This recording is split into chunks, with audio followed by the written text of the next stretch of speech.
Assalamualaikum warahmatullahi wabarakatuh, sahabatku semuanya.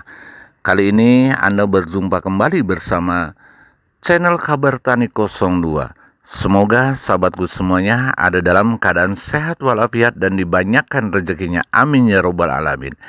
Kali ini sahabatku, saya akan berbagi tentang bagaimana cara menyuburkan lahan petakan sawah kita tanpa membeli dengan kapur pertanian, tanpa kita menggunakan, boleh dikatakan untuk penyubur itu semacam yang lain lah, daripada itu semacam kita mengaplikasikan bagaimana caranya supaya subur, atau beli dari toko-toko obat bagaimana dengan pemupukan yang banyak. Nah, kita menghindari hal-hal seperti itu.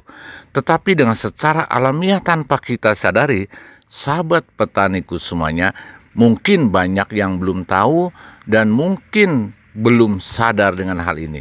Karena kerusakan lahan kita adalah diakibatkan terlalu banyak mengonsumsi kandungan-kandungan kimia hingga terjadi adalah resistensi kimia yang ada di lahan kita. Sehingga lahan kita adalah terjadi kerusakan tanah.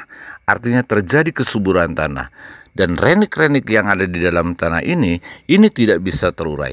Nah, dengan apa kita supaya kita dapat menyuburkan lahan kita dan begitu langsung pindah tanam kita subur? Untuk itu, yuk kita simak video saya berikutnya.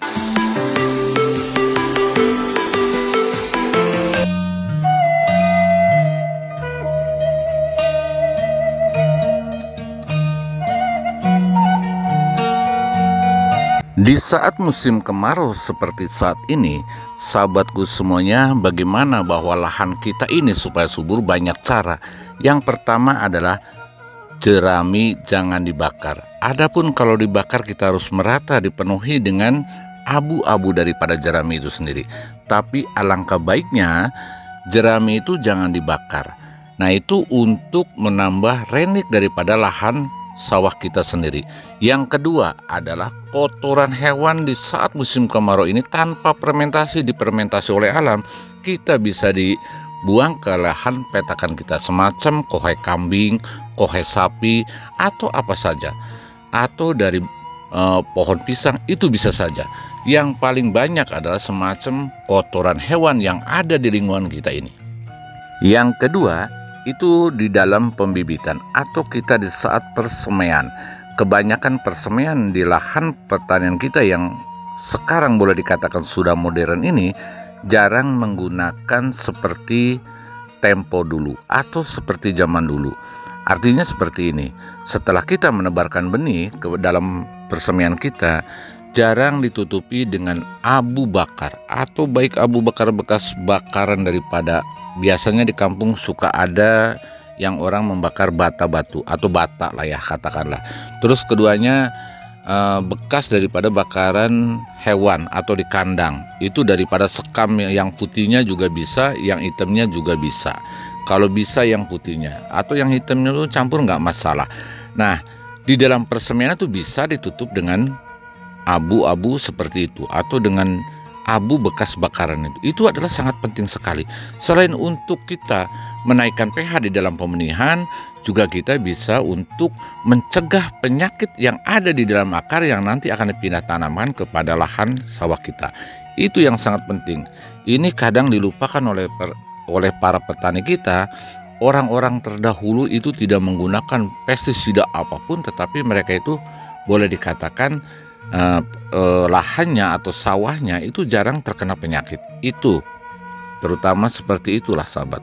Kalau kita rajin semacam melakukan seperti itu, ini sawah kita walaupun 1 tahun sekali ataupun tiap musim, dengan cara kita memberikan kohe atau pupuk organik dari kohe kambing atau kohe yang lain semacam kohe sapi atau apa saja, yang penting termasuk organik. Ini adalah bisa menyuburkan lahan petakan kita dan kita bisa membuat pabrik pupuk sendiri yang pada lahan kita. Nah, ini adalah bisa untuk mengurangi dari segi pemupukan, sahabatku. Yang pertama, lahan kita sudah subur. Dan yang keduanya adalah kita adalah jauh dari hama dan penyakit. Tetapi kalau kita selalu full kimia, lahan kita lama-lama akan rusak. Lahan kita lama-lama akan mengeluarkan biaya yang cukup lumayan. Salah satu contoh, andai kata lahan kita kekurangan semacam bahan daripada organik yang bisa diurai oleh bakteri yang ada di dalam tanah, nah ini akan mengakibatkan bahwa lahan kita itu tidak subur. pH kita mengakibatkan akan rendah. Ini perlu pemupukan yang sangat signifikan, artinya pupuk itu perlu banyak.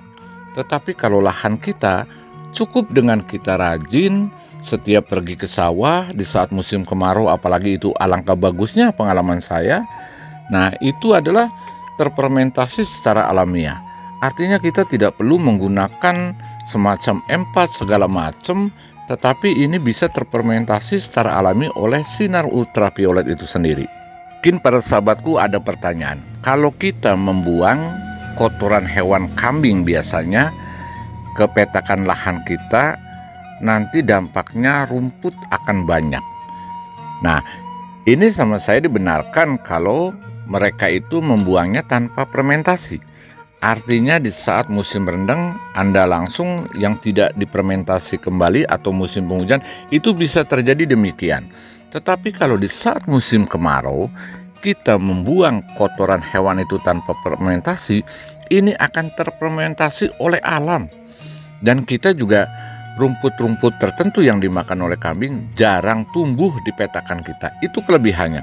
Apalagi kalau kohe kambingnya sudah tercampur oleh pohon pisang atau cacagan atau cacahan daripada pohon pisang itu sendiri. Tetapi itu akan lebih bagus untuk menambah unsur hara kita. Nah, itulah banyak yang orang itu disalah kaprahkan bahwa kotoran hewan itu nanti akan menimbulkan rumput. Itu yang tidak punya teknis. Adapun kita umpamanya ini bagaimana kalau kita itu di musim penghujan. Kalau musim penghujan, untuk menyuburkan tanah itu, yang pertama kita harus dipersiapkan adalah kotoran hewan yang sudah terfermentasi. Walaupun kita tidak sesuai dengan spek, artinya begini, 1 hektar harus sekian ton atau harus 5 ton. Nah, kita tiap musim aja, yang penting kita harus ada istilahnya bahan-bahan daripada organik itu. Percaya dan tidak, lambat laun sahabatku semuanya, ini bisa mengurangi pupuk kimia yang kita beli dari toko. Lain daripada itu, sahabatku semuanya, nanti bisa dirasakan daripada kesuburan tanaman kita.